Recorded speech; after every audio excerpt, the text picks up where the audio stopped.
This is the Hollywood Outsider. We are an entertainment podcast where we talk about the latest in movie and TV news, review any new releases. This week, we are going to review The Raven. We have a couple trivia games, Stump the HO and What's This Movie? Each week, we flash back a DVD of a little-known or obscure film or TV series from our podcasters to leave you with. And we have a topic each week called From the Outside In. This week, we're going to talk about should texting be allowed in theaters? Because apparently some people are thinking, hey, maybe we should win the youth back of America. You can always subscribe to the Hollywood Outsider on iTunes, Stitcher Radio, or anywhere else you can find an RSS feed. My name is Aaron Peterson. I'll be your host. With me today are my co-host, Scott Clark. What is going on, Aaron? Not much, sir. Justin McCumber. I'll bet you're the kind of guy that would fuck a person in the ass and not even have the goddamn common courtesy to give him a reach around. Is that Justin? Did you just laugh at your own sound clip? Did you laugh at your own joke? Oh, fuck yes. And Brian Williams. Hey, how's it going? I don't know. I'm already frightened. Well, first Brian has opened up a whole Pandora's box of unfortunate delights.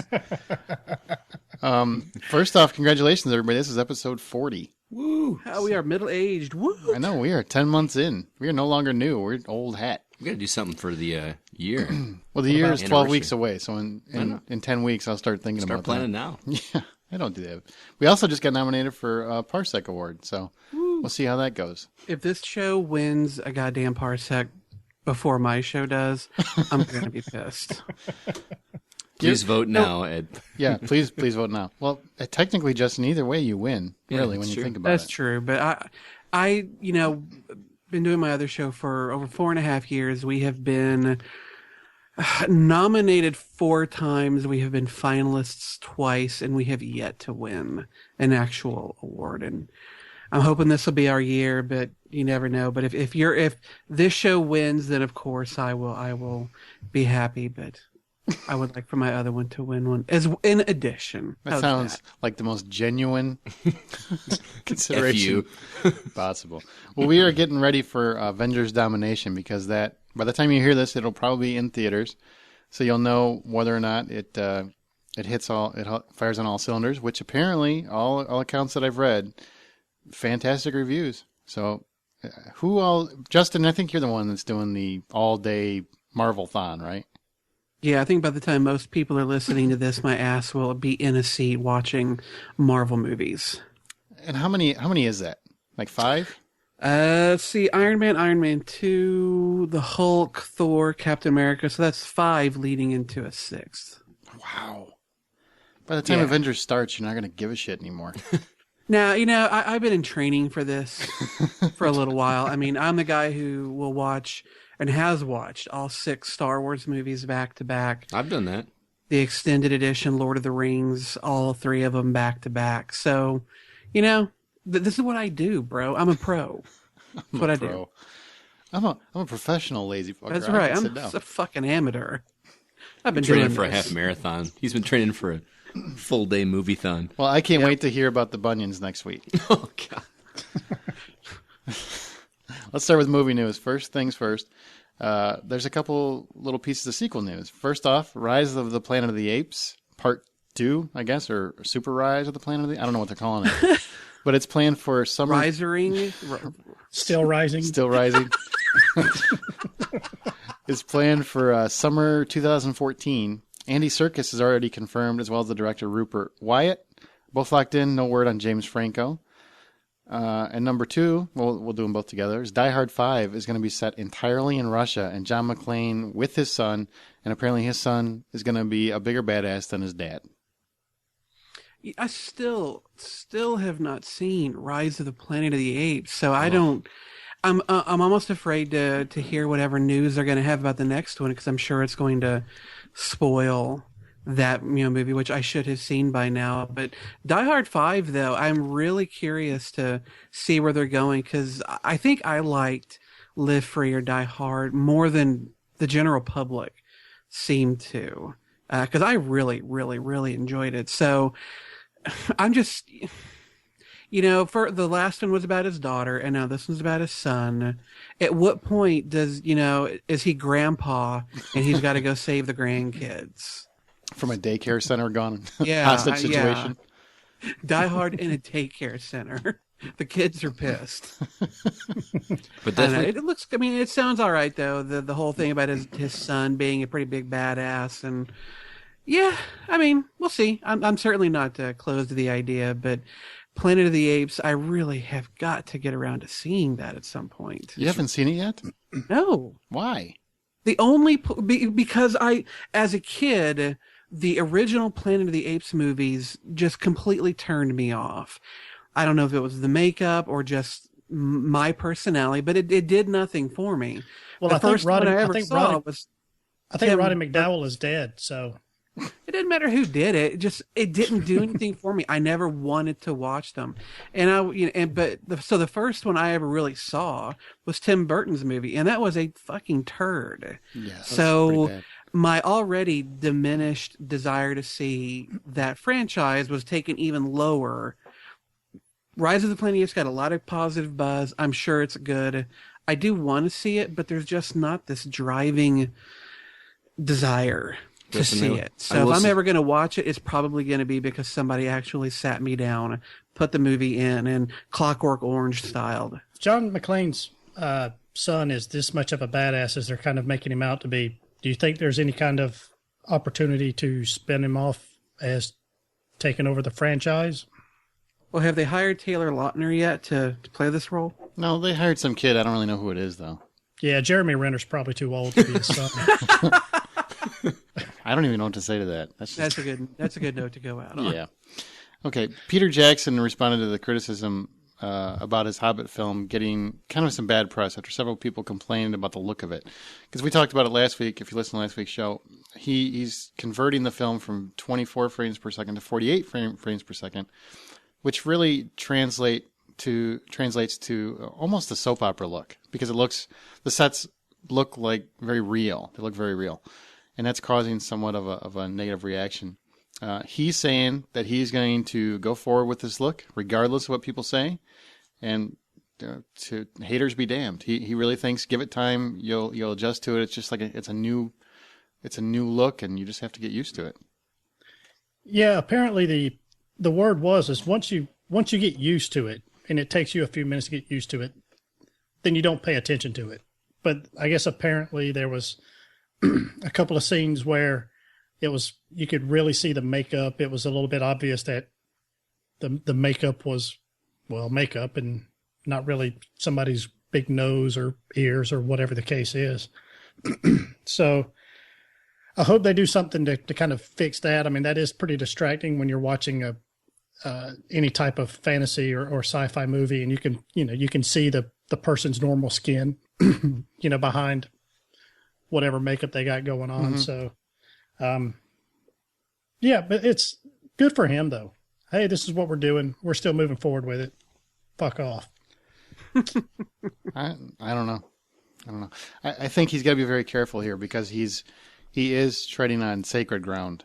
And I have seen some of the footage, and I will tell you, I think if people will wait and see it in a theater, if it really freaks you out, I'm sure if you see it in normal everyday theater, it's going to look the same as it would on DVD or Blu-ray or anything else, because the image will be compressed. It's only going to be a difference if you see it on a screen with that type of projector. And not to bring up Game of Thrones again, because I know we've talked about it ad nauseum, but if you see like Game of Thrones on a high def TV when it airs, I think the sets look too real and a little too fake to some degree. But you see it on Blu-ray or something else, it looks completely different. So I think people should just be patient, let it ride, and see what happens. See, I don't understand the argument of it looks too real. I mean, to me, even when you see a play or something like that, the idea is you want to get up close and see it, that kind of thing. And if the technology is there for us to be as if we were there, then the technology needs to follow on the other side with the sets and the makeup and stuff. They're saying it looks like a set. It doesn't look like a glossy production. It looks like a set. Right. So make the sets. By real, they mean there's an artifice to television and movies. When you go to a play and you see a play, you expect to see the seams. You expect to see the little bits of wood sticking out from behind whatever fakery is going on. That's just a part of what you're in for. But when you watch a TV show or a movie, you expect a certain amount of realism, but mixed in with the notion that this, it's not a real thing that you're watching, but when you see something, it looks like what they're talking about with this. It is so clear that the fakeness of the stone, these styrofoam rocks that they paint to look like a bridge or a wall, that they, on a regular movie, it looks like stone because you don't have that visual fidelity, but now you do. And so the fakeness of what you're seeing is coming through, and it's starting to look like that play as opposed to the TV show that, you're used to seeing, or that movie you're used to seeing. Right, that's what I mean, though. If the technology for film is being upped, like they're talking about doing, then, why can't the sets and the makeup and that kind of thing be up to coincide that? I mean, I know it's an extra cost, obviously, but, that any kind of business obviously is looking to cut corners as much as possible. But if you're going to make this leap in technology, then you kind of have to back that with a leap in technology with makeup or with the set designs. I don't understand what your argument is. I mean, you say you look at it and it looks like you're looking at a set. Yeah, there's got to be a way to make it look not like a set. I'm sure they've done test footage, and I'm sure they've filmed stuff and picked out the flaws. I'm sure it's probably still in the process of being fine tuned and that kind of stuff too. So I've got no worries about it. I don't either. I think it's much ado about nothing. Exactly. I'll go see it at 48, and if it looks like crap, then I'll go back and see it at 24 and, be amazed. Fair enough. Well, David James Kelly, who hasn't really done a whole lot, is writing a reboot of Daredevil for David Slade to direct. I apparently wrote it wrong in the format, and it says David Spade. I was so confused. It's definitely and not once, but twice. Yeah, it's definitely not David Spade. It's David Slade, who directed 30 Days of Night and Twilight Eclipse. He's going to be doing a reboot of Daredevil. Speaking of taking a gamble, man. David Spade in the director's chair. Right. That could be something special, doing like an Adam Sandler version. Ooh, of Daredevil? Yeah. Ooh. I don't know. I've said this in other episodes and that kind of thing, but like I'm starting to get oversaturated with the comic book hero movies and that kind of thing. Like it's just like we're just rebooting everything. I mean, when Batman did it with Batman Return or Batman Returns. Dark Knight? No, Batman Begins? Batman Begins, thank you. It was cool. It gave it a fresh spin on it, that kind of thing. It seems like they're kind of going that route with the Spider-Man movie. But again, those are the big meat and potatoes ones that everybody knows. Daredevil, even when it came out, wasn't as prominent as those kind of things. Granted, people like Justin. Daredevil's a blind superhero. He's handy-capable. He's awesome. Handy-capable? Yeah, he's handy-capable. Did you just make up a word? Wow, you've been dying to use that word for how many days now? Years. Again, I didn't hate the Daredevil movie. I actually enjoyed it a little bit, not as much as Justin, but I thought it was a fun movie. But I didn't have any ties to it. I didn't read the comics or anything like that. So I have a hard time getting excited about a reboot, especially with so many reboots that I would much rather be interested in. I want to see it. I like Daredevil. I love Daredevil. I think Daredevil is a cool character. I think they did a really good job with the last movie. Even though people give it a lot of crap, and even I give Ben Affleck a lot of crap, I thought he was perfectly fine in Daredevil. And the director's cut was a great movie. I think it gets no credit. The director's cut, not the main one. Mm-hmm. I like the theatrical cut better myself. You're insane. The theatrical cut it went on a little too long, and I felt like that whole Snoop Dogg plot line it didn't do anything for me. I like the theatrical cut, but I'm kind of with Scott in this. I'm sick of reboots, and I didn't think I would ever say that, but it seems like every single week we hear about this franchise or that franchise. Reboot. Fucking hell. Why do you have to reboot it? Just make another one, but we don't need his origin story again. God damn. There are more stories to tell, Hollywood. Elektra's coming. There's going to be a new Elektra. Watch it. It's going to happen. No, I didn't like that one. Nobody liked that one. Nobody saw that one. Yeah, that was terrible. Yeah, that kind of ranks up there with Catwoman. No. It was that bad. I don't know if it was that bad. Catwoman's pretty bad. It's so bad. Speaking of reboots, well, Universal Pictures turned 100 this week, which happy birthday, Universal. That's a great milestone for a company that's given us the classic movie monsters like Frankenstein, the Wolfman, right? Those rock. I thought you said they gave us the clap. Thank you, Universal, for giving us the clap. Thank you, Universal, for giving us the clap. Hey, at least it was in some neat packaging and everything, so That's true. it made getting it a little bit easier to. And then they also gave us Steven Spielberg's greatest films like E.T. and Jaws and a lot more. So happy birthday. But coming off that news, and I don't know if you guys are going to be excited about this or hate this because I know you like the original, but they are talking about rebooting, speaking of reboots, Van Helsing, and Tom Cruise is already attached to star. I'm excited. Really? I love Hugh Jackman. I love that Van Helsing movie.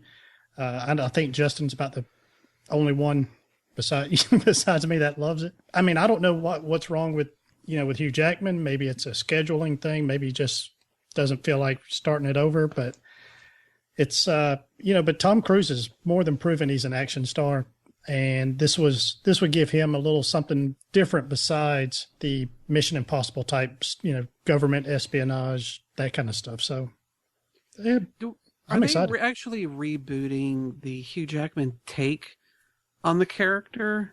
They haven't and trying specified. to do the same thing. Because here's something I recently actually discovered. Because I'm actually writing a short story of Van Helsing in it, I kind of looked into the history of the character. And what Universal did is, because they wanted to create their own character that they owned the rights to, the original character's name is Abraham Van Helsing. When they made the movie, they actually changed his first name to Gabriel. And they did that entirely so that they would create a character that they owned rather than Abraham Van Helsing, which is public domain. Nobody can own that. So I'm kind of wondering, are they taking that Gabriel and are they going to do the same kind of aesthetic and old-timey Universal monster movie take, or are they going to spin it in a different direction? I'd be curious to get more details on that. I think it's still in the early stages. They haven't really said yet. I have a hard time seeing Tom Cruise in that role. I'm not going to lie. I want Hugh Jackman. I do too. I thought Hugh Jackman was great. Yeah, I mean, I didn't like the over saturation of monsters. Outside, I think they should have had like one or two monsters instead of having like every fucking major Universal monster in that movie, and I would have loved it. That's really my only. And I thought some of the special effects were a little shoddy in the original, but Hugh Jackman I thought was perfect. Mm-hmm. Yeah, he kicked ass. Yeah, I don't want Tom Cruise. I'm not knocking him. I like Tom in movies. I don't really like Tom Cruise. Yeah, I'm not knocking him at all either. I like him as an actor. With the long hair and the hat, it just doesn't feel right. That doesn't mean he has to look the same. I mean, hey, Tom's got pretty hair. Lay off the hair. I don't think there's anything he cannot do. I agree. He could be Van Helsing and flying on a jet, and then he can climb up a building. He could do this all in the same fucking movie. And then jump up and down on the couch. Yes. And it would be believable. And it would be believable. The only time he hasn't been believable is when he jumped on that fucking couch. That's it. Every other time I bought everything he's done. We'll see what happens, but it's also the same producers are the ones that are doing the Mummy reboot, so we'll see what they bring to the table. I'm excited. Apparently, Universal turned 100, and they said, let's redo everything we've done in the past 10 years. Jurassic Park 4 is coming, so they've talked about that for a while. I hope that's good. Well, we'll see what happens. Last piece of news, Kristen Stewart, that wonderfully deep actress from Twilight, is going to star in a new film called Callie. It's about a couple who get rich off a snuff film, then and fake her. Basically, they fake her death in a snuff film. They get rich off it, and then they have to return home to help her sister, as well as deal with all the people that she swindled. I think Kristen Stewart gets she's one of those actors or actress, depending on how you want to phrase it. Semantics. Semantics. Right. Well, some women don't like to be called actresses because they feel like it differentiates them from their male counterparts. They should just all be actors, be that as it may. I think she's one of those actors that has just gotten a bad rap from people, and it's just kind of sticking, even if it's really not entirely true. People want to give shit to the Twilight movies. She is the star, and therefore she gets to bear the brunt of every joke that they can possibly think of. I think she's a decent actress. I liked her in Adventureland. I think that there have been moments in the Twilight films that she was quite good in. And everything that I've seen of her upcoming Snow White and the Huntsman, she looks good in it. So I don't, this film, Callie, has an interesting premise. I'm certainly curious to see more about it as trailers come out and what have you. But I don't immediately dislike the idea, it's strictly because of her. I think she's fine, and people just need to get over this compulsion to, as soon as her name gets mentioned, to roll their eyes and go, "Oh, she's so terrible." Oh, if she's that terrible, she wouldn't be continually getting movies. No. I'll disagree with that. She's in a huge franchise. It doesn't matter how good or bad she is. Taylor Lautner is still getting work, and he's horrible. I'm not. Everybody's entitled to their opinion. I personally think she's a very bland actress, very boring. I've seen her in a few things, and everything I've seen her in, she's just. There's no life to her. She's very bland. And so I'm not a fan. But I really like everything she plays though is that emo type of chick, and that's part of the problem. Well, maybe that part of the problem is how she presents herself and the role she takes. But whatever maybe she's playing the role properly. That's just the role that she's got. Maybe you're just an asshole. Yeah, Scott. Or no, I'm sorry. Whoa! Wait a minute! Don't drag me into this, Aaron. Both you assholes.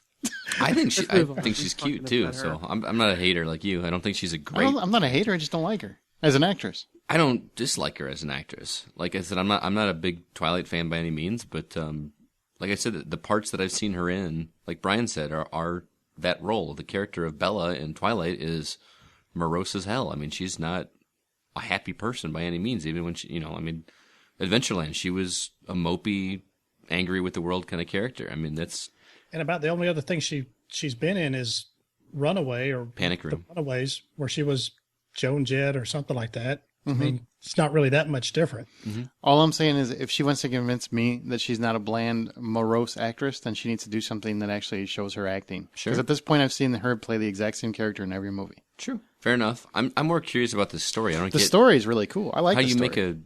How do you make money off of a snuff film just because she's dead? Oh, I'll show you later. I've been doing it for years. They're going to make, the plot is that they make a snuff film. Do you know what a snuff film is? Yeah. Basically kill somebody on camera. Mm-hmm. And then they profit from this film because they're selling it as they actually killed this girl. So she faked her death, essentially. Then she has to come back to deal with some problem with her sister that she left behind while she, got rich off this or whatever. And then basically has to deal with all the people that she profited from her fake death. I don't know. I guess it's a new thing to me. I didn't know people. Yeah, but that's why I like it because it's finally sounds like something new. No, I know. It doesn't sound like the greatest plot of all time, but it just sounds like something new, different. It isn't something we've seen. It isn't a Van Helsing reboot. It isn't Die Hard 5. It isn't Rising of the Planet of the Apes. Still Rising, Deep Rising, whatever the fuck you're calling it. Welcome to Brian's Trailer Park. All right, now pull up your rocking chair, kick back, and check out these movie trailers we've rounded up for you. First up, we've got a little movie called Sparkle. It's about a musical prodigy who struggles to become a star while overcoming issues that's tearing her family apart. Now, musicals aren't necessarily my thing, but, I know, Justin, you've... this is from the same guy who was just singing... I'm a sweet transvestite. Yeah. Rocky Horror Picture Show. Rocky Horror Picture Show earlier. This is true. I had a list of three musicals, and I actually forgot that one, so I'll make it 4. But the only musicals that I like are Footloose, Blues Brothers, Grease, and Rocky Horror Picture Show. Only 2 of those are actually. I guess Blues Footloose isn't a musical. It's got a lot of music close in enough. it. It's borderline, but all right, fair enough. Anyway, but I know Justin. I know he's a big show tunes guy, so. I think this film will make its money back, but I think that it is doomed from the start to never be about anything but the fact that Whitney Houston is in it and she is dead. I think that will overshadow any press, any news, any interviews, anything that has to do with this movie. And so whether or not it should, it unfortunately for everybody who is left alive and that are going to be involved, it is always going to be about her. And so I don't think the film really has a shot at being anything but that. I mean, it's like when The Crow came out. Fortunately for The Crow, it was also a pretty goddamn good film. And his performance, Brandon Lee's performance in it was quite good. And so I think it was, while people still talk about that movie in terms of him, dying while filming it, I think it had a better chance of rising above that than this movie does. The trailer does nothing for me. I'm not a Whitney Houston fan. I liked Jordan Sparks when she was on American Idol. I think she's an incredibly pretty young lady, and she can sing like hell, but it just does nothing for me. And the fact that it's always going to be about Whitney Houston dying just makes me even less interested in talking about it. Here's what's interesting. How many people do you think saw Heath Ledger's last movie? The Imaginarium of Dr. Parnassus? Same thing. I expected that movie to be huge, and nobody saw it. Nah, that's different, though. I don't think Heath Ledger was as beloved before Dark Knight. Yeah, he wasn't as beloved as Whitney Houston. Well, and I think The Dark Knight, he was so magnificent in that film, and that movie is what everybody was talking about when he died. Mm-hmm. I think that one's kind of got the Heath Ledger death boost, if that's how you want to phrase it. Whereas that other film just it came out too far after the fact. Yeah, I actually think it looks like an okay musical. I think Jordan Sparks actually is a pretty charismatic kid, girl, woman, whatever the hell she is. I don't know how old she is. I think she's in her early 20s. Okay, well, young woman. I feel bad for her because I think this was like her big shot, and like you said, it's done. You know, I think the movie will get a pass critically. I think they'll just let it slide no matter what. I think her performance, no matter how good or brilliant or awful it is, will be overshadowed completely because of Whitney Houston. And to be honest, I don't think it's fair because what I don't understand is why people hold her in this high stand. Like Brandon Lee, that was a tragedy, right? That was an absolute tragedy that he had nothing to do with, and I think that should be revered and held on a mountain high. But Whitney, she did it to herself, man. I don't feel bad for that at all. So as far as I'm concerned, let's get past it. Let's just move on and just take the movie for what it is. I think she hasn't been an icon in a long time. This is no Dreamgirls. That's all I'm saying. Exactly. It's no Dreamgirls. Frankly, now the movie sounds sad to me. I don't want to see it anymore. We've just depressed you into backing out of it, huh? Yep, basically. All right. What else we got? Right. Well, in the other barrel is the new trailer for Batman.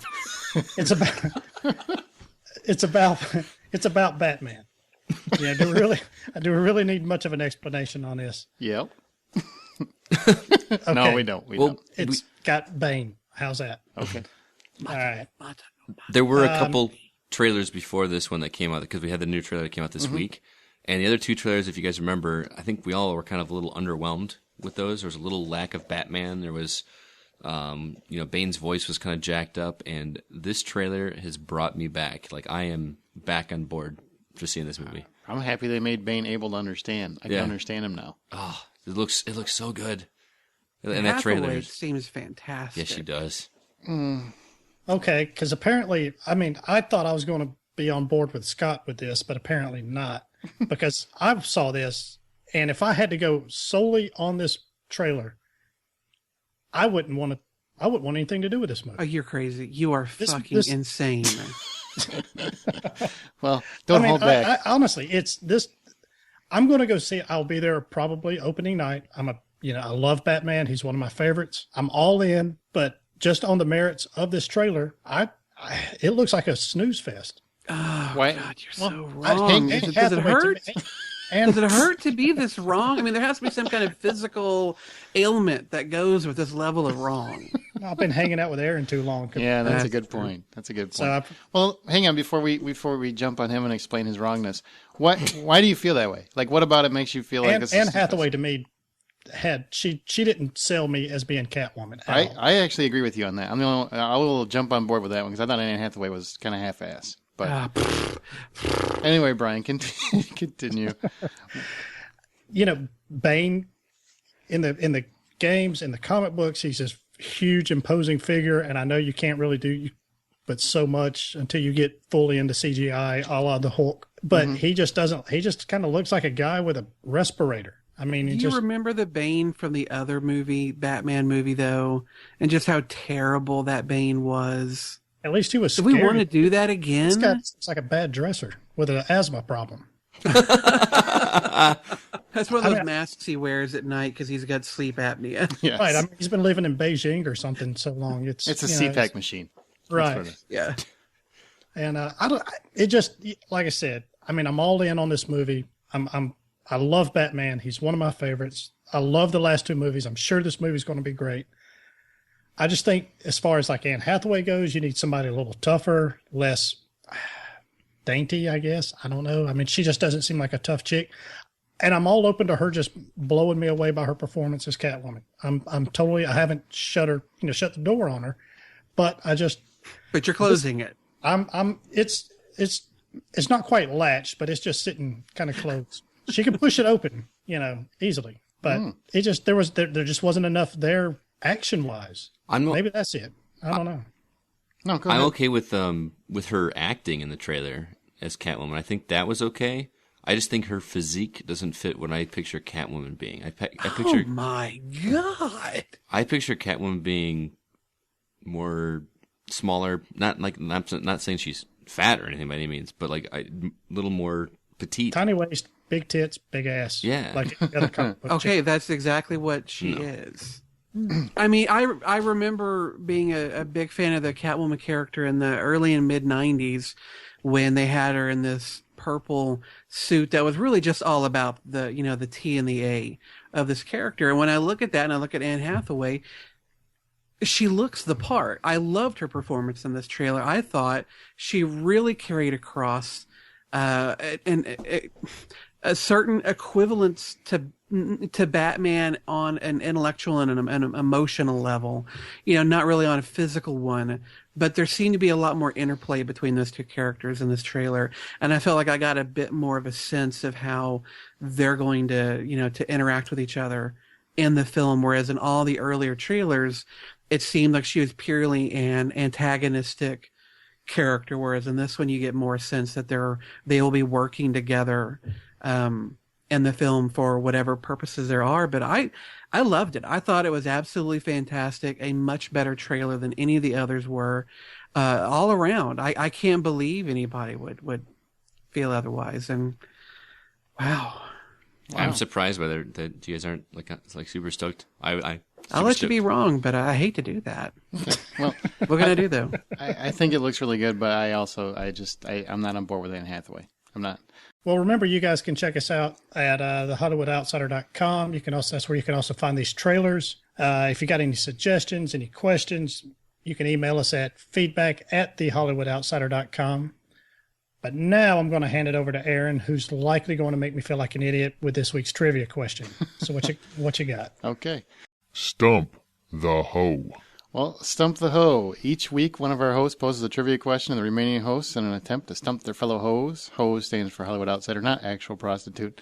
This week, it's my turn. So, with the Avengers coming out, I thought I would do a nice little Avenger trivia, even though I think we did one last week, but who cares? We'll just keep doing it. Samuel Jackson, with his role as Nick Fury in the new movie The Avengers, he's now the second actor to appear in 5 different comic book movies. Who is the first actor to appear in 5 different comic book movies? Is it Chris Evans, Hugh Jackman, Robert Downey Jr., or Patrick Stewart? Justin. Oh, man. Chris Evans. Okay, Justin says Chris Evans. Scott? That's what I was going to say as well. Okay. And Brian? Hang on. You can't look. You can't Google. You can't do anything. You gotta just think, man. Go. I'm going to go with Hugh Jackman. Okay. Now that is something we will give the answer a little later in the podcast, so stick around. He's smiling gleefully, so I'm pretty certain that we'll... Gleefully. Because I fucking nailed that one out of the fucking park. All right, just a real quick recap of last week's episode. That was episode 39, Think Like a Hoe. I just like to say hoe. In that we did a quick review of the movie Think Like a Man, which Aaron reviewed for us. We also talked about the releases that week that are coming out this weekend, which are The Avengers. It was all 4 of our pick for the week. I think all 4 of us are going to be seeing that this weekend. Mm-hmm. Pretty safe bet. And we also talked a little bit about the other 2 movies coming out this weekend, which is LOL or LOL, however you prefer to say that, as well as the thriller/horror movie Mother's Day. So that was last week. Yeah, but we all decided on The Avengers, so I don't think there's anything else coming out as far as I'm concerned. Okay, Scott and I both went and saw The Raven. Scott, what do you think of this? Well, real quick, The Raven is obviously starring John Cusack, and he's playing the role of Edgar Allan Poe, the prolific writer back from Baltimore back in the day. And I went into this movie not knowing anything about Edgar Allan Poe other than that he wrote a poem about a bird. But apparently, and this was news to me, but when he died, he was found dead on a park bench, and nobody really knows why, or not dead. They found him severely ill, and he died several days later. But nobody knows what happened. So this movie was kind of a telling, or a fictional telling, or a perspective of what might have happened to him. It centers around a mass murderer who is basically taking his stories that he's written and modeling murders after his writings. Mm-hmm. And it becomes a murder mystery with some twists and that kind of thing. The killer's leaving clues for Poe and the inspector to follow and try to track him down. And that's the basic premise of the story. Aaron, obviously you and I saw this together, and you were actually looking forward to this more than... This is one of your most anticipated movies of the year. Yeah, it's not anymore. Yeah? It was. Yeah. Why is that? Because I thought it was boring as shit. Yeah. I really liked the concept. I thought the concept was very cool. I mean, the fact that you're basically taking a real-life character, but you're centering around a fictional story because there is a hazy part in his life where people don't know what happens. They're kind of just filling in the gaps. Mm-hmm. With a lot of historical... I mean, a lot of this stuff is factually accurate. I actually looked a lot of it up. They did a lot of research, but they didn't make the movie exciting. Mm-hmm. You know, the movie's really boring. I thought it was a little slow myself, but I was surprised at how much I liked John Cusack in the role. I thought he was really good, and I did not expect to like him at all. I think the director, James McTeague, who did V for Vendetta, he was very good with atmosphere, but he didn't keep the movie going. John Cusack was fine. I thought he was actually pretty good. Mm-hmm. I thought his love interest, Alice Eve was her name. She played great. Emily. She was really good. I liked her too, but the rest of the cast... She is so good looking. She's very pretty. Very pretty. But everybody else was really over the top. Luke Evans plays a detective who brings Poe in to assist, like Scott was talking about. He is way too stoic and blah. Mm-hmm. That guy is so just, we've got to get in there. We've got to save him. You know, that's how he is the whole fucking movie. It's so ridiculous. And it sounds like it seems like he can't decide if he wants to be an American or have a British accent. Yeah, he was totally flipping. I think because it's set in the 1800s or whatever, I think he thought he was in London. Yeah. But then, halfway through filming, he realized, oh shit, we're actually in America. Fuck. Mm-hmm. I thought Poe was British. You know, it just seemed like he had no idea.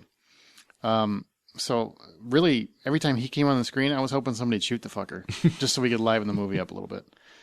I did like how they used Poe's works when they were doing the murders and whatnot. That was really clever.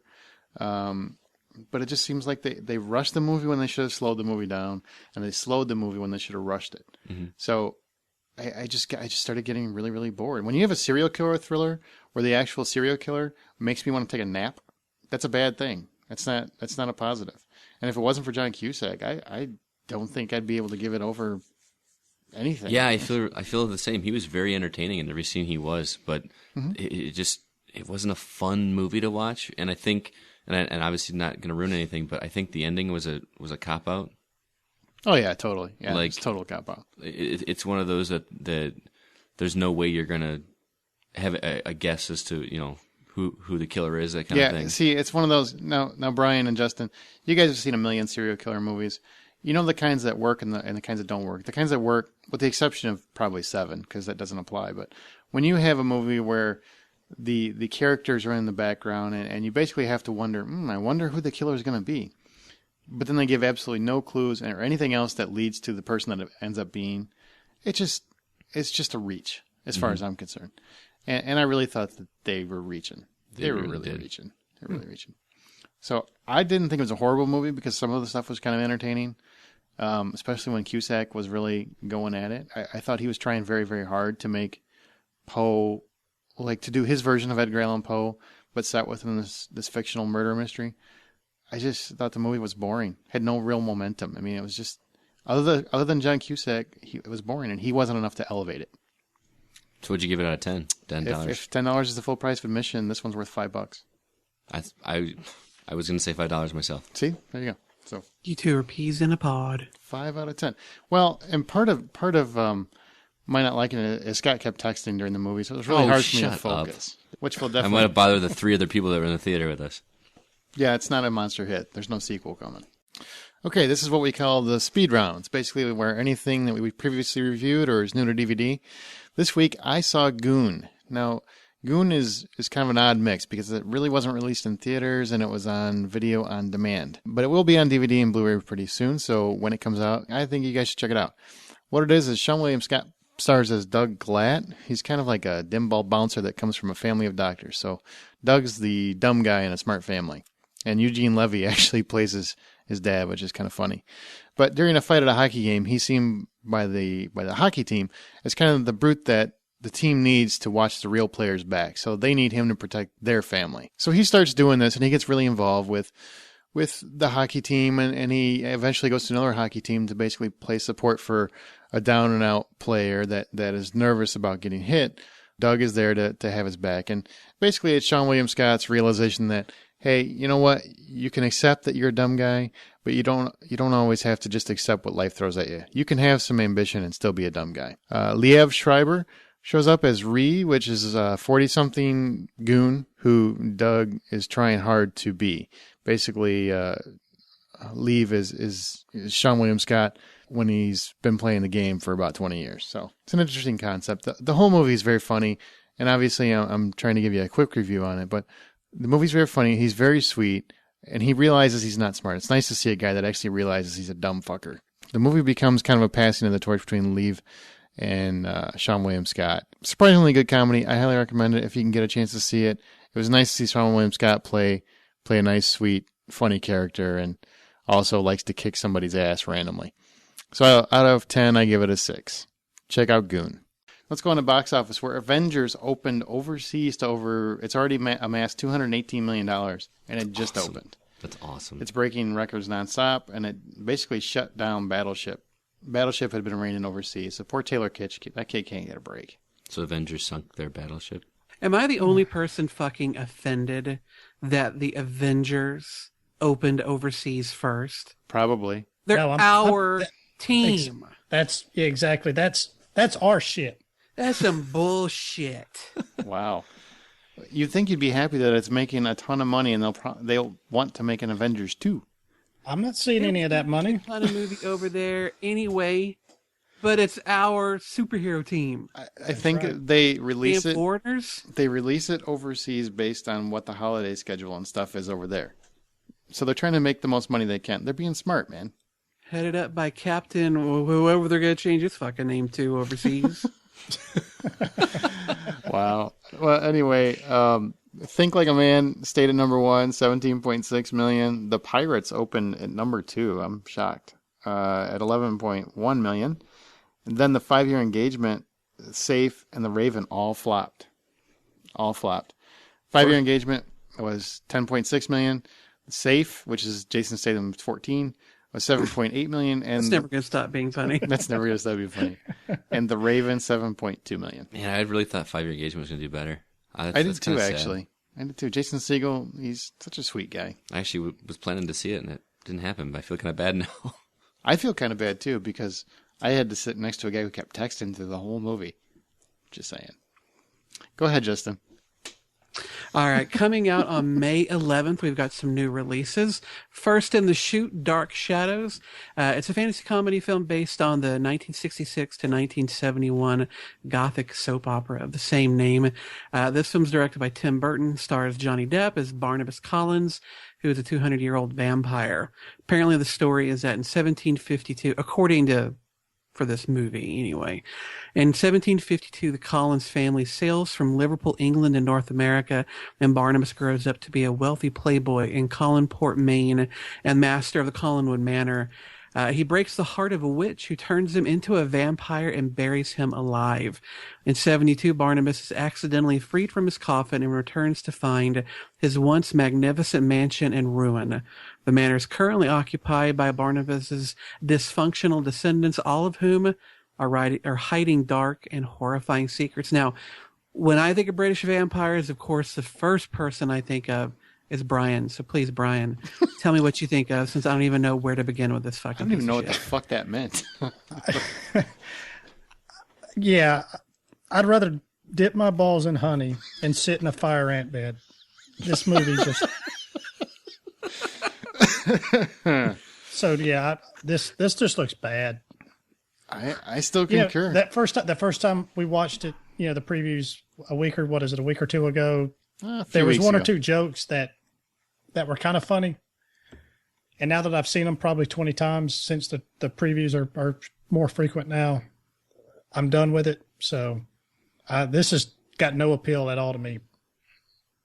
I'm in the same boat. It gets worse the more I see it. Yeah, the more I see it, the less I want to see it. Right. And I've heard people say that the end movie that we're going to get doesn't really match the trailers that we've seen. I can't imagine that would be true, but if it's probably even fucking worse. That's what people say whenever they realize they've made a shit movie. Yes. And they're like, no, really, it's not as bad as what it looks like. Really. Exactly. Just go see it. Yeah, no. No interest, but it probably will make $300 million. Just because Johnny Depp's Shut in your it. mouth. Yeah, it's got It'll Johnny be the next Depp in it. Three Stooges. No, it'll make real money. It'll make Johnny Depp money, not Three Stooges money. Not if we firebomb any theater screen that it's on. Wow, now we're terrorists. Speaking of terrorism, God Bless America was written and directed by Bobcat Goldthwait. It's a movie that combines political satire with black comedy. And I mean, really, if politics isn't black comedy, I don't know what is. Joel Murray, who I recognize from a ton of different little roles in movies and shows, but never really starred in anything, is starring in this one. He plays a guy named Frank, who, after finding out that he has a brain tumor, decides that he's going to commit suicide while he's watching a reality TV show. And then he sees a spoiled teenage girl throw a tantrum over receiving the wrong car for a birthday present. So he decides, and I think quite rightly, to go on a killing spree and rid the world of these annoying people, particularly reality TV shows stars. Along the way, he picks up a sidekick in Roxy, a teenage girl who shares his sense of rage and disenfranchisement. Now, I don't know anybody who is more filled with rage than Aaron, so please, Aaron, give me your take. And what do you think of this film? That seems fair, actually. I really want to see it. I think it looks fantastic. It looks like Falling Down, but with humor. Mm-hmm. And that really appeals to me because I don't like people. And I don't like reality TV. In fact, I haven't watched a reality TV show since the first season of Survivor, I think. I just don't like him. And I like the fact that he's angry and he's going to shoot people.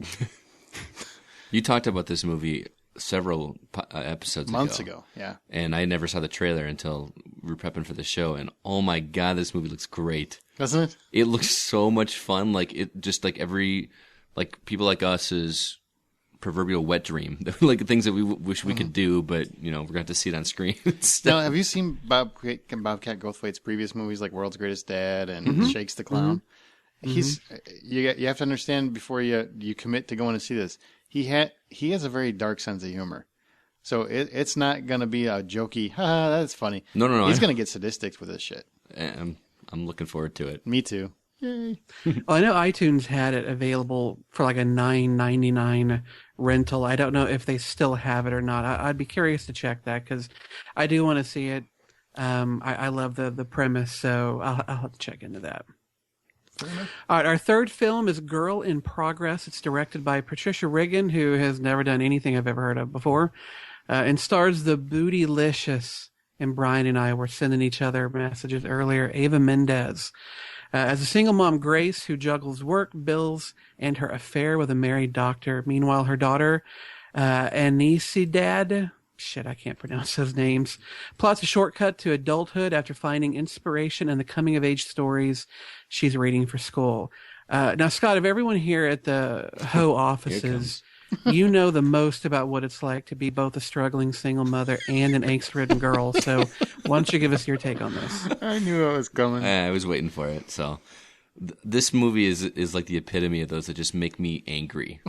Because, like, I'm not a parent, so I can't speak to that effect. But when I watch this trailer, I just want to strangle Eva Mendes, and I don't mean in a hot, sultry kind of way. Autoerotic asphyxiation kind of way? Not that way at all. Like how can you? Granted, it's not really her. It's an act. She's acting and that kind of thing. But that kind of stuff just makes me so angry seeing a mother who has been through so much in her life, and then proceeds to just continue to let the same thing happen to her daughter. Mm-hmm. I don't know. I will not see this movie just for the sheer fact that I don't like having those kind of feelings of resentment when I'm watching a movie. I like going to a movie to feel uplifted or have fun with it, and I just won't have fun watching this. I'll just be angry the whole time. I just don't want to relive my fucking life. Thanks. I already did it. I'm good. Unless Ava Mendez gets booty naked, I am not. Yeah, no interest in this. We'll double check. Wait for cable. All right. Well, our fourth and final film is called Hick. This is a drama directed by Derek Martini, based on the novel of the same name by Andrea Porteous. It's a story of a small-town teenage girl, Lulu, played by Chloe Moritz of Hit Girl. And I believe she's also in that fucking Dark Shadows film. Mm-hmm. She escapes to Las Vegas, leaving behind her alcoholic parents.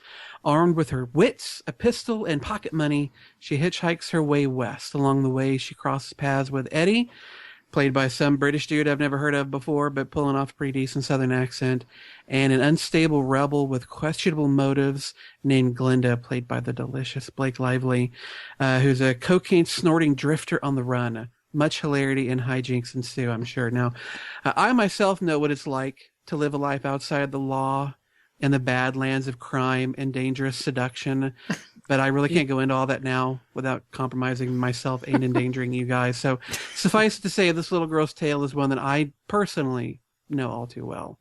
But what do you think, Brian? I mean, I know you have to have broken some laws in your time. Yeah, I mean, I wasn't the cocaine snorting hooker like you. I'm sorry, I know you were trying to keep that hidden a little bit, but I'll watch anything with Chloe Moretz in it. After Hit Girl, this girl has won me over. She could be playing in just shit. I don't care. It'll just be a movie of her sitting in shit for all I care. So you're going to see Dark Shadows? So you're going to see Dark Shadows? Except Dark Shadows. Because it's not about her. The movie's not about her. It's about I see what Johnny you're saying. Depp. So, I see what you're saying. yeah, see how I kind of weaseled out of that one? So any movie she's in a lead role, you'll go see. There you go. So. There you go. You let me in with her. Yes. That's great. Yes. She was great. She was great. So it looks great. She, and like I said, she can play in just about anything. Mm-hmm. And she pretty much has played and she's played in a wider range of movies. So I'll check it out. Okay. Here's what I didn't understand. It was a Red Bandit trailer, the one I saw. Mm-hmm. Did you guys watch the same one I did? I didn't see a Red Band trailer, no. I didn't see a Red Band. I saw a Red Band trailer and I have no idea why it was Red Bandit. It looked like it was just trying to be violent for the sake of being violent. I don't know. I'm not sold on it yet, but I'm on Brian's side a little bit with it. I'll watch anything where she's playing a lead role because she really is entertaining to watch, and I think she's going to be a big star down the road. She's really good, man. Yeah, but the story doesn't interest me too much. I don't know, and I just feel like it's one of those like natural born killer-esque kind of things where it's just try to be as messed up as possible just for the sake of being messed up. And I don't know, that doesn't appeal to me too much, but I'll need to see a little bit more, maybe. I think it looks good enough. I'll probably check it out. Now, of these 4 films, my good man, which one of these is going to go ahead and get the Hollywood Outsider unanimous stamp of approval? I'm anticipating Dark Shadows. My fingers are crossed. Aaron, which one do you want? I really want to see Hick, but I want to see God Bless America more. So that's my pick. God Bless America. Same here. Me, Brian? 3. Yep. All right, well, there you go. Clean sweep. God bless America. In other words, fuck off Tim Burton and your Dark Shadows crap. Unless you actually listen to this podcast, then welcome to Hollywood Outsider. Nah, fuck off. I'm not watching your shit anymore, dude. I'm done. What's this movie? Now let's go to what's this movie? Each week we play a little movie quote and kind of give you guys a chance to see and guess what it was. Last week's answer, which a lot of people got wrong, Mr. Clark, was Mr. Clark's choice. I had no idea what the hell that movie was. Here's what the number one guess was. You want to know? Daryl. Yeah, somebody. Daryl was the number one. I got several guesses for Daryl. Yeah. The answer was Flight of the Navigator. And people who got it correct were Scott M., who gets it right every goddamn week, and Michael F., who also goes by Wombat. He also got it right. So 2 people. And there were probably like 10 people that emailed. Really? Yeah. Wow. We got to step up our game. This shit's getting too easy. Well, too easy. 2 people got it right. Yeah. That means Well, I don't even know that's if I've right. seen that. I know I've seen it, but shit, it has to have been 2 decades. I've smoked a lot of pot since then. I can't be expected to remember this. Well, I wasn't talking about my criminal past. Sorry. I wanted to tell you guys too, because after we did that clip last week, I went and rewatched this movie because I actually own it on DVD. And there's a scene in the movie where, because this is a Disney movie, right? But this was 5 years before Pixar, and the word Pixar is used in this movie. Like he calls one of the aliens something from the Pixar Millennium or something like that. And I thought that was kind of funny because it was a Disney movie, and I did some research on it, and it actually wasn't even originally a Disney movie. It was done by a studio that failed and got bought by Disney, and then Disney 5 years later used the word Pixar in their animation studios. I thought it was kind of interesting. I'm fucking confused. What? I don't know what Let's move on. They used the word Pixar in the movie. That's the short version. Yeah. But this week it's Justin's pick. So I knew what this one was as soon as I heard it, mostly because it said what the title was when he sent it to me. But here is your clip. See if you guys can guess it. Dito male na palela, pero Kiko ham stato un tron, bam, sono dope, da dindo scala, nella dindo, gela boom, Boom, yeah. I understand boom. bada boom, Big. Yeah, big bada boom. big, bada big boom, big, Yeah. boom, Yeah, big bada boom. bada boom. Big boom, big bada boom. Okay, if you think you know what that clip was, send us an email at feedback@thehollywoodoutsider.com or tweet us at H_outsider with what you think the answer is. And if you are correct, we will read your name on the show next week. Okay, going to the couch. New on TV and home video news. 2.5 Men will be returning next year. Apparently they signed some deals. Ashton Kutcher is going to return making $700,000 per episode. And they do 22 episodes a year. Whatever. And John Cryer, he's going to get a little bit less, which I don't understand because he's been on the show for the whole decade it's been on, and he gets paid less than the guy that showed up last year. That's a big management problem. This whole thing is bittersweet for me because, number one, this show is crap. I'm sorry, I cannot stand watching 2.5 Men, and there's a lot of people that disagree with me, obviously, because it's doing so well. $700,000 for an episode? I remember back in the 90s when the actors on Friends were getting $100,000 an episode, and we thought that was ridiculous. That just blows my mind. That said, it almost makes me happy to see somebody take over the role of Charlie Sheen and doing it successfully, because Charlie Sheen was just like, I don't know, kind of riding on the I'm an idiot train a little bit, and I the fact that it's still happening is, I don't know, kind of makes me happy. But I hate the show. It's not, that kid is the horrible actor. That kid's making $300,000 in an episode. It makes me so angry. He gets $300,000. He makes more than I'm going to make in the next many, many years. Fucker. I mean, seriously, in 300 times 22, that's like $66.6 million. Yeah, it's not math class. I don't care what the total is, but it's a lot of money.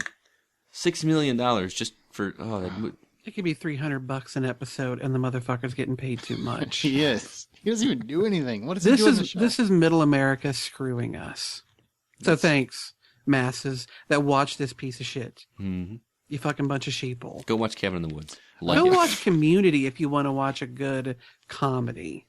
Absolutely. And speaking of good shows that weren't watched by enough people, Netflix has secretly been in talks with CBS to bring, and granted they've been in talks with a lot of shit, but this one apparently is pretty serious, and CBS is actually considering allowing them to bring back serialized drama Jericho.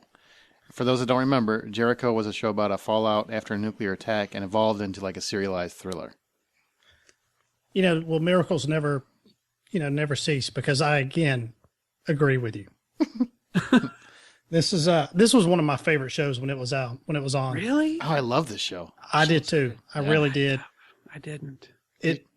There was a certain weakness factor about it that, they could have had more action or maybe a little bit more drama into it. But overall, I just thought it was really one of the better shows on TV at the time. And then after the first season, it was canceled, and of course, all the fans, they bombarded the studios with nuts. Peanuts. Yeah. Which I thought was brilliant. Mm-hmm. They picked it up for the second one, and then they canceled it again. And so any hope of bringing this show back, to me, is I'm all for it. And I will say this, Justin, it is, the whole series is available on Netflix, and the 7 episodes that they did for season 2, they did complete it. If you really watch it, it's enough of a conclusion for you to be fairly happy.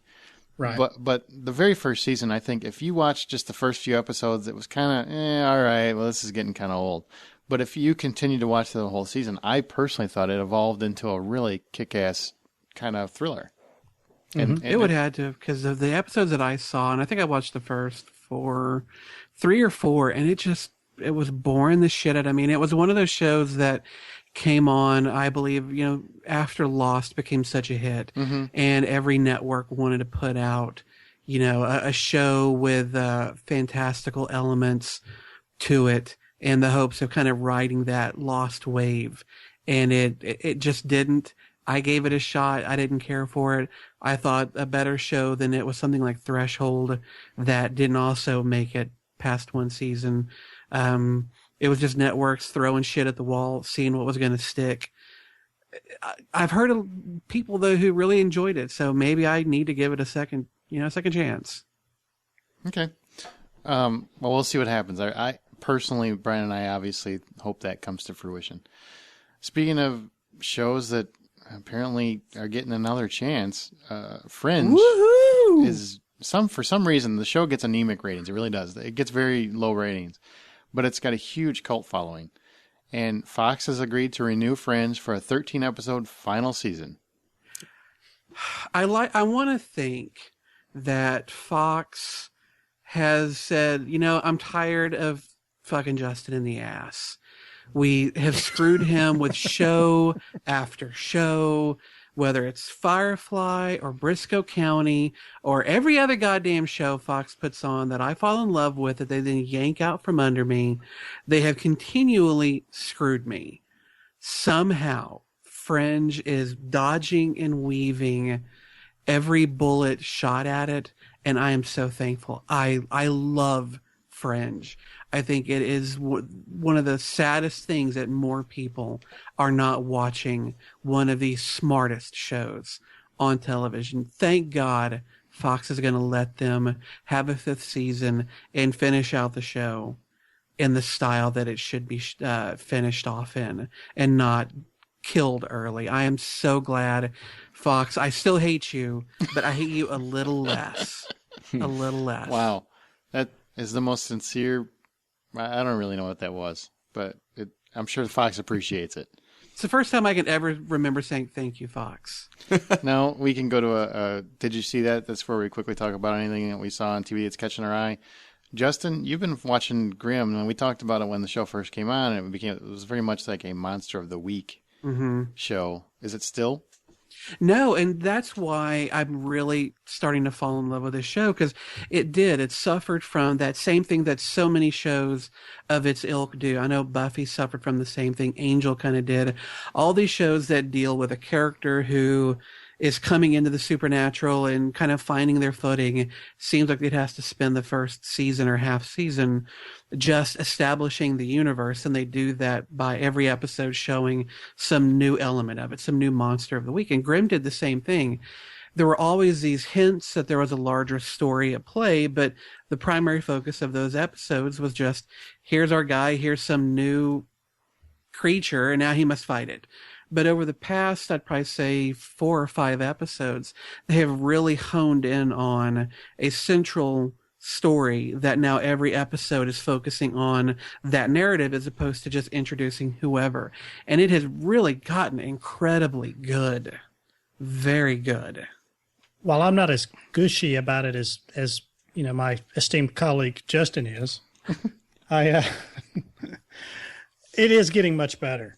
And it's what is it, 20 something episodes? It's got to be at this point. I mean, or at least the high teens. I mean, it's taken a long time to get here, and that's too long.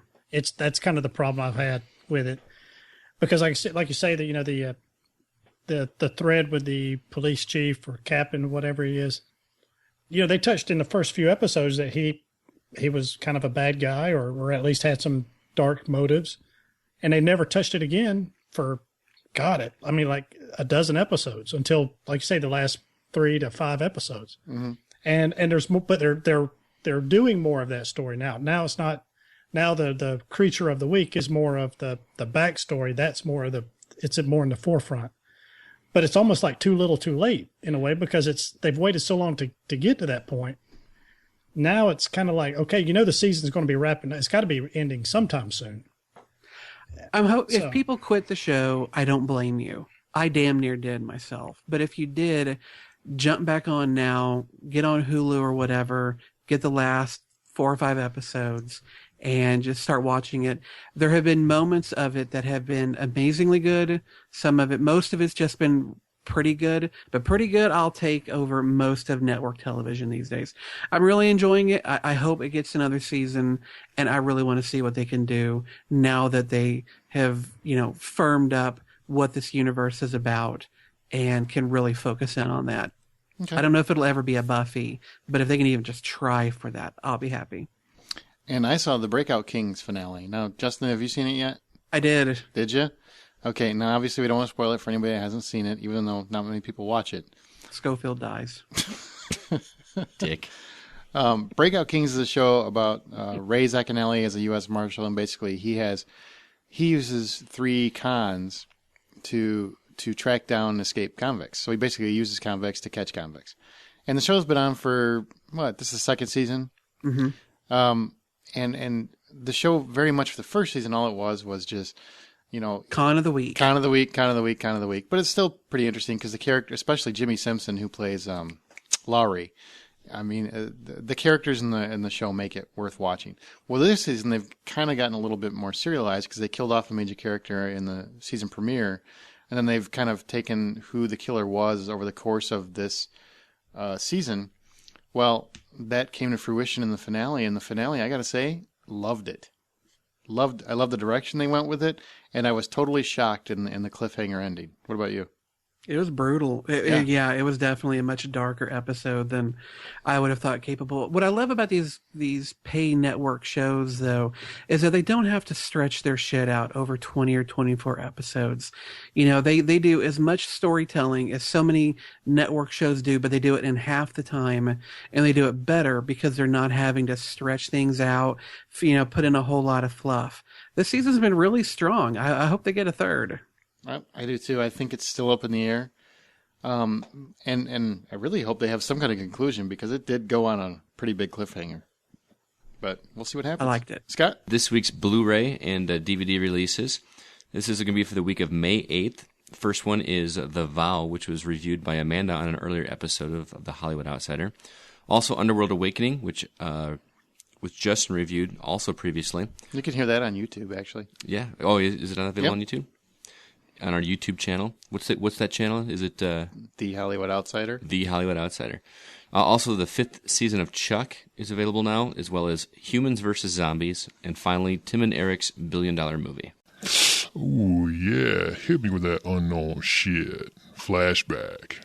All right, next we're going to move on to our Flashback DVD or Blu-ray this week. This is a little segment we do each week where one of our hoes basically brings to the table a DVD or Blu-ray that they're very fond of, that might be a little bit lesser known or obscure, that they kind of want to get out to the public and people to see and get their hands on. Usually it's pretty easy to find, like a Netflix or able to rent or that kind of thing.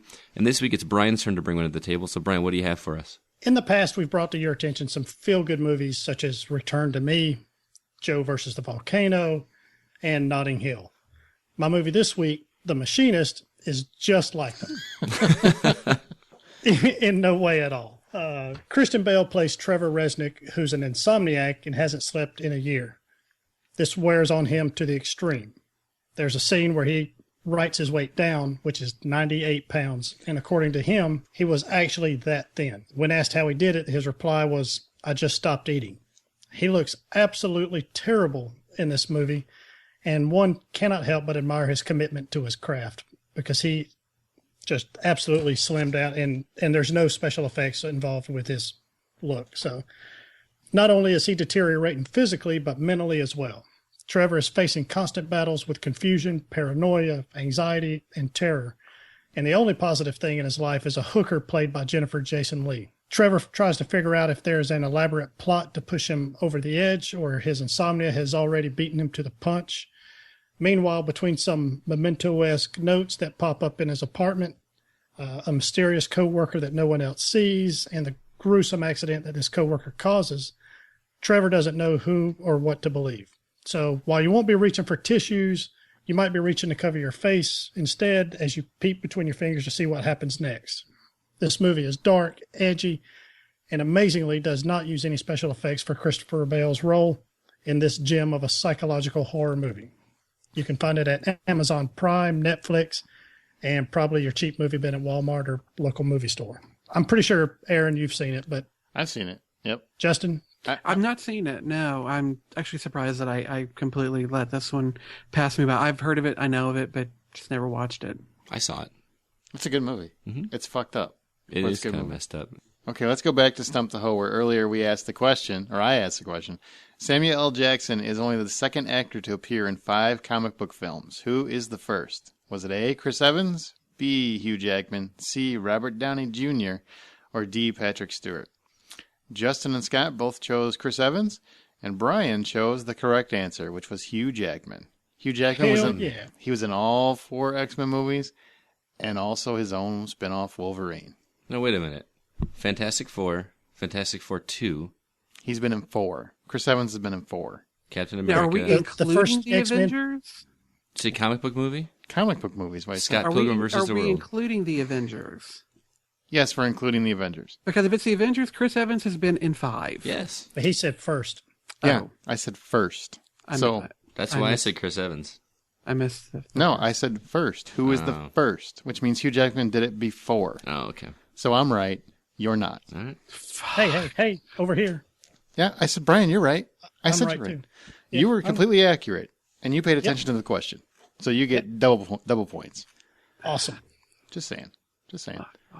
All right. You guys are stupid. Now let's go to our From the Outside In topic, where every week we talk about a new topic that's on ours or our listeners' minds. This week we're talking about CinemaCon had some recent panels at their local expo, and some things that the studios were talking about, or they were thinking about, were possibly testing the option of allowing texting during movies. So our topic this week is, should this be allowed for younger skewering films, or for any films really? Or maybe there should be a texting section. I don't know, like there used to be a smoking section. I don't know. There's 2 ways that I see this. You should probably be for it, Texter. My wife texted me in the middle of a movie, and I texted her to say I was in a movie, and then she called me, and I thought there was an emergency. So God forbid. I don't normally text. I would have never known there was a text, because I would have turned my phone off. Boom. Put it on quiet. Anyway, you see it 2 ways. Well, a texting section, the only way that would work is if you had made those people sit in the back 2 rows or something like that. That's too much bullshit to worry about. The back 2 rows would have a glow like the Last Dragon. Yeah. The only way I could see this working is if you had... Remember when smoking was allowed in restaurants and you had a smoking section and a non-smoking section? Mm-hmm. That's kind of like what we're talking about there, but you have... This time is a texting one. Yeah. Again, this is too much headache. Just don't do it. And I know this is the pot calling the kettle black because I texted last night in the movie. But would you pay less would you pay less of a ticket price to go into a movie where people are allowed to text? That's actually something I was going to bring up. Okay. Would you pay you $7? create a Incentive. a tard session. Yeah. A tard showing. Yeah, you got matinees, you've got discounts for senior citizens, and you can have a tard, showing, just like one, maybe 2 a day, whatever, and you charge it, just barely charge them anything. Yeah. $4, But $4 the payoff, I mean, the trade-off is the letting people text, talk, laugh, clap. Whatever they play the drums. I don't fucking care. Do whatever you want to do. Charge them $2 a ticket. I never. If they want, but if they want to go there, and there's, this is one of those things that pisses me off almost as much as somebody talking through the movie, and because I don't care where they're at, if they're anywhere in front of me, as soon as they open that phone or turn it on, my eyes immediately leave the screen and go straight to their phone. And it drives me up the wall. So create a whole other showing, put all those fucking idiots in there. Let them just text and talk and do whatever the hell they want to. But just keep them out of a normal showing. If I'm paying $20+ to go see a movie, I don't want to deal with distractions and all that other stuff. So I'm actually ashamed that it's come to the point where we were actually discussing it. I'll be perfectly honest with you. I don't see the point. Okay, you're so ADD nowadays. I mean, it's bad enough that people can't go anywhere without putting it on Facebook. I don't want to know every fucking place you go. And this includes you, Sky Clark. I don't want to know everywhere you go. I just don't give a shit. I don't care. And I don't understand. You checked in at the theater before I've never checked in. I didn't check in anyway. You checked me in. I don't check in. Oh, no, Sorry. you just said, I'm at the Raven with Scotty. We're going to debate over who gets to hold the popcorn. Yeah. Just because you didn't check in, that makes it better. That was actually just a joke because I was making a gay joke. Mm-hmm. That's so much better. Yeah, well, that actually makes more sense. But I'm sick of it. I don't understand why people... Okay, they want to go for youth, right? That's the whole point. They want to bring in youthful audiences. They think this will bring them back to the theaters. I don't think it's going to bring people back to the theaters. People that are going to go see the movies will already be going to see the movies.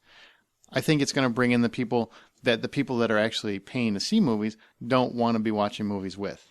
If you can't go 2 hours without having your phone in your hand, go fuck yourself. I don't want to be anywhere near you. I don't want to pay, like Brian said, $10 or $20 to sit by you because I'll end up being angry throughout the whole movie. And I already have to deal with people that talk during the movie.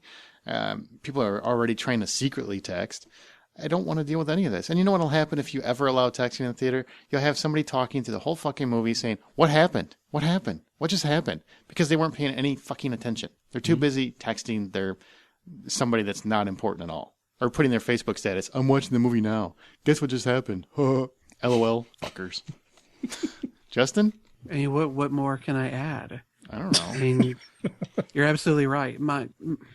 My issue with it is I know that since I got an iPhone and now that I have an iPad, I've noticed that I have a much shorter attention span.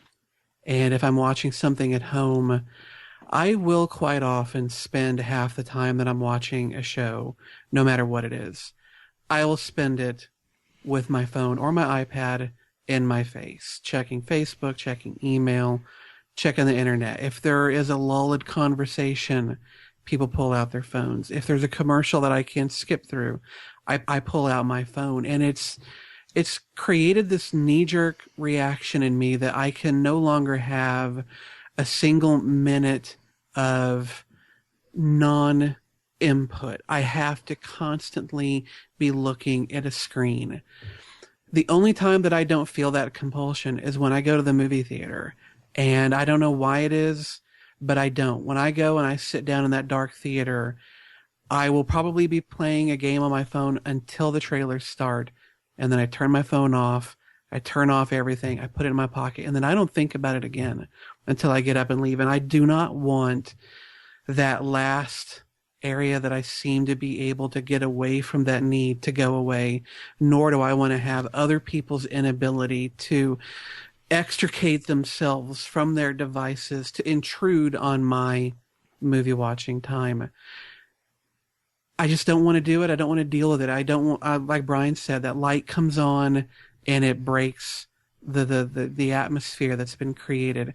If people are so busy on their phone, why did you spend the inordinate amount of money that it costs to go to a movie if you're not going to watch it? I can understand at home if, shit's coming through your television for free, but going to a theater, it is, and you go to a specific place for a specific thing, and that is to immerse yourself in a movie. Why ruin it? I mean, I'm afraid that we're creating a generation of people that can no longer just be silent, just be still, and just think. They constantly have to have a device or a website or something telling them something, having them do something, looking at something, but they can't just think anymore. They just can't be in their own head. And I'm becoming that, and I hate that. I don't want theaters to allow people to become more of that. You know what, that brings up a good point, is my main concern is that we're already becoming a civilization where we encourage people to not have manners. That we no longer insist that people have manners. I hate to say the term, but a proper society. I mean, have respect for other people. Mm-hmm. Now it's getting to the point where, and I've been just as guilty of this as anybody else, right? But you'll be talking to someone, having a conversation, and you'll be texting while you're talking to them. That's the rudest fucking thing you can do. And it basically says to the person you're talking to, your conversation means nothing to me. It isn't factual, but that's what it says to them. We're creating a nation of manners no longer matter. Mm-hmm. And if you allow something like this in a theater, you're saying to all the other people that paid all this money and everything else, your enjoyment doesn't matter to me because what I want is most important. Mm-hmm. And I honestly think that this is, as far as I'm concerned, the last bastion that I can go to. It's the last place I can go where rudeness isn't tolerated and isn't accepted. And I'm afraid that if you let that go, I won't want to see the movies anymore, which is probably one of my most favorite things in the world to do. It'll just take everything away, as far as I'm concerned. You know what the easy fix is? Do what they did. Shoot children. Do what they did when we went. Well, this isn't just kids. Though. No, it's not just kids. It's adults too. I'm guilty. I'm guilty of over texting and stuff as well as anybody else. When we went to see a screener for 30 minutes or less, mm-hmm. Granted, this is a movie that wasn't released yet, and they were more concerned about people filming shots of the movie and posting on YouTube, that kind of thing. We all had to check any electronic devices at the door mm-hmm. when we went in. Why is that such a hard thing to do at a theater? I won't do that. Yeah. I am not handing my phone over to anyone. No, not to a person. They create like a locker thing like they have at the airport. No. Right outside there. You get a little key. Yeah. I don't think I could do that either because I don't trust that they don't have keys or that they don't have means of getting to my phone, which has, unfortunately, a lot of info in it, including credit card numbers and other things. I would sooner have them somehow block cell phone reception over an area, jam cell phone signals, than put my phone in their care, whether it's in somebody's locker or somebody's office. I'm just not going to do that. That's not going to happen anyway. I mean, they're going the other route. They're trying to say, well, what can we allow that's going to create more people going to the theater? Now, if you want to have tech screenings to where, hey, you can come to this, like Brian's talking about, you want to have this screening, you pay a little bit less, but you can do all this stupid shit, I'm fine with that. But if I go to see him, but you better be very clear that this is a tech screening so I'm not confused and go to the wrong one. But overall, I think they need to stay away from it. Let people have that theater experience. Let people have that one bastion of respect that's left in the world, because nowhere else can you go and not you don't see rudeness. Honestly, well, so many movies though rely on the drama, the intensity, the music, mm-hmm. all these different elements of a movie that sucks you into whatever world that you're watching, and it does everything that it possibly can to try to make you a part of it. And then when somebody gets a text alert or, they're talking, I'm just here at the movies, or you see the lights popping up in front of you. Like you say, it totally derails you, and it takes you out of that and and then you can't help but stare at it or get pissed off because, somebody's being loud or whatever. And if they start allowing that, it's a gateway to more shit. Whatever shit that may be, it's a gateway. And if that starts, I just won't go. I won't either. I'll be right on board. And that's when they'll realize they really fucked up. When Brian's not in their theater anymore. Absolutely. They're like, wait a minit. Brian's gone like 8 weeks now and this on his podcast and he still hasn't seen shit. We got to change something. Well, if that happens, you let us know. Okay, that's our topic for the week. If anybody has any suggestions for next week, then feel free to email them to feedback@thehollywoodoutsiders.com. That's feedback@thehollywoodoutsiders.com. Right now, we're going to wrap up the show for the week because we're getting ready for Avengers Armageddon. I mean, it's coming, guys. If you're listening to this, as soon as you're done, make sure you finish the episode. Obviously, you're at the end. But then go see Avengers because everything we have all heard about it has been good. 2 Joss Whedon movies in the theater at one time. Yeah. The world's going to well, this is really explode. This is his directorial. This is his big shot. I don't really care about the Joss Whedon thing. I'm just happy that I'm happy as a fan, but I'm more happy that Marvel managed to pull this shit off because kudos to them. From what it seems, and I dare say it without seeing it, from what it seems and everything I've heard, looks like they've done it. But if you guys tune back in next week, you will hear all 4 of our Avengers review, which I think will be interesting, and we'll actually allow a big chunk of time just for that. So make sure, if you guys have an opinion, you go see the movie and you want to let us know what your thoughts on it are, shoot us an email and we'll talk about it. Feedback. Just send it after the movie's over. Yes. And now you can always find us on our website at thehollywoodoutsiders.com. That's thehollywoodoutsiders.com. Keep in mind that we are a website. Mostly, it's strictly for the podcast. It's not a daily update. Here's your new news item, blah, blah, blah, blah. It's not that kind of website. You can also find us on Facebook at facebook.com/thehollywoodoutsiders. Email us, like I said, at feedback@thehollywoodoutsiders.com. Please tell your friends. Subscribe on iTunes and review us if you can. Zune, Google Reader, listen on your Stitcher radio app, which we're getting a lot of play on. Give us a thumbs up if you are listening on Stitcher, or just any plain old RSS feed. And please review us if you can. I mean, we greatly appreciate it. That increases our listenership, so to speak, and it helps us gain a little momentum. I want to thank each of the podcasters, Mr. Brian Williams. Brian can be found on Twitter at BrianWMS. Thanks, Brian. Thanks for being here. Thank you. As always. Justin McCumber. Justin is also the host of the Dead Robot Society podcast, which is a podcast we hope will win a Parsec Award this year. Not just me, us. Well, with this show, too. Yeah. Well, I prefer this show wins. I'll be honest with you. That's a weekly podcast for writers, for aspiring writers. And he can also be found on justinmccumber.com. And always remember that his book, Haywire, is available on Amazon and Nook. And it's now on the iBook store as well. There, it's everywhere. He has everywhere. domination, officially achieved domination. And Scott Clark, he's the host of the Official Thread podcast, which is coming back pretty soon, right? We're trying this weekend. If not this weekend, it'll be next weekend. We're trying to line up some podcasters and want to have a quality show. So looking forward to getting back on track with that. Okay, and it's a monthly podcast for gamers, and it's at Official Thread. Now, from all of us at the Hollywood Outsider, just remember the next time you go to a theater, which will most likely be to see Avengers or that classic Dark Shadows, make sure buy popcorn. But don't put too much butter on it. Yeah. God, that was disgusting. Jesus. Okay, buy popcorn, guys.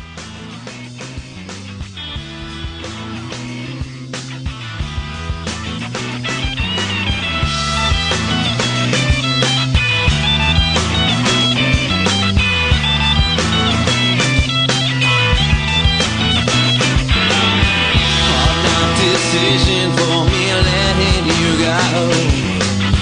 No time to visit, I just wanna go home. And you're unable to understand that I'm doing the best I can. And all I know is all I'd rather be home.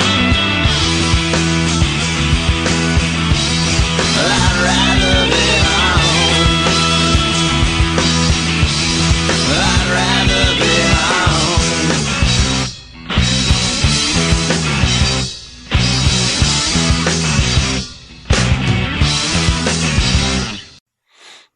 So I had a good day today.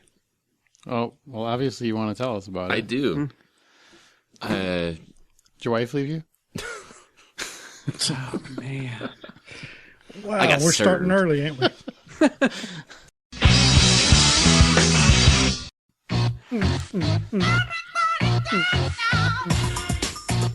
Either there's a delay or Brian has no rhythm whatsoever. It's a good thing my camera's not on. Y'all be fucking served. I know, right? Wait, about 5 I'll be minutes getting out? served. A portal. Look at you. You just got to leave- work the games in somehow, don't you, buddy? God, you're such a sad creature sometimes. Fuck, we could be talking about Afghanistan. It's got to be like, you know what game had a really good Afghanistan level? Hey, Justin, when you listen to the podcast, did you pick it up and throw it across the room? I wanted to. I was like, first off, fuck you. This is the Hollywood Outsider. God damn it. Even when we let you get away clean, you fuck it up. Every time, like you're right Because on. I'm waiting for somebody to do something. So I was listening to my iTouch because I can't sleep with just quiet. I have to have something. So unfortunately, when I tried to sync it up before I left, it didn't sync or whatever, so my music wasn't on there. All that was on there was the podcast. Like 19 episodes of The Hollywood Outsider, right? So you like fell asleep to our So dulcet I would tones? basically, no, this is fucking hysterical. So I would listen to the podcast and eventually fall asleep and wake up and it'd still be playing, whatever. And the next morning, Joe, one of the guys I go backpacking with, goes, "Hey, what the fuck were you listening to, dude?" I'm like, Why? He's like, "Because you kept laughing in your sleep."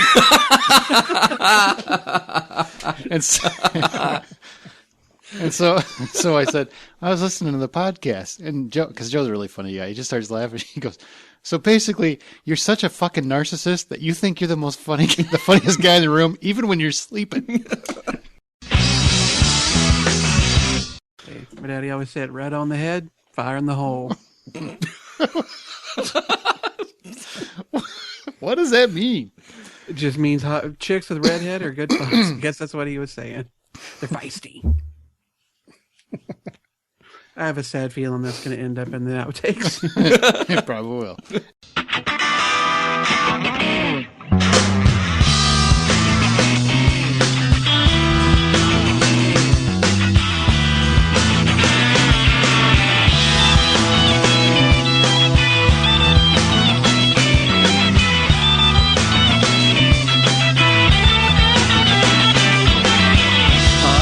Decision for me letting you go. No time to visit, I just wanna go home. You're never to understand that I'm doing the best I can, and all I know is all I'd rather be home. I'd rather be home. I'd rather be home.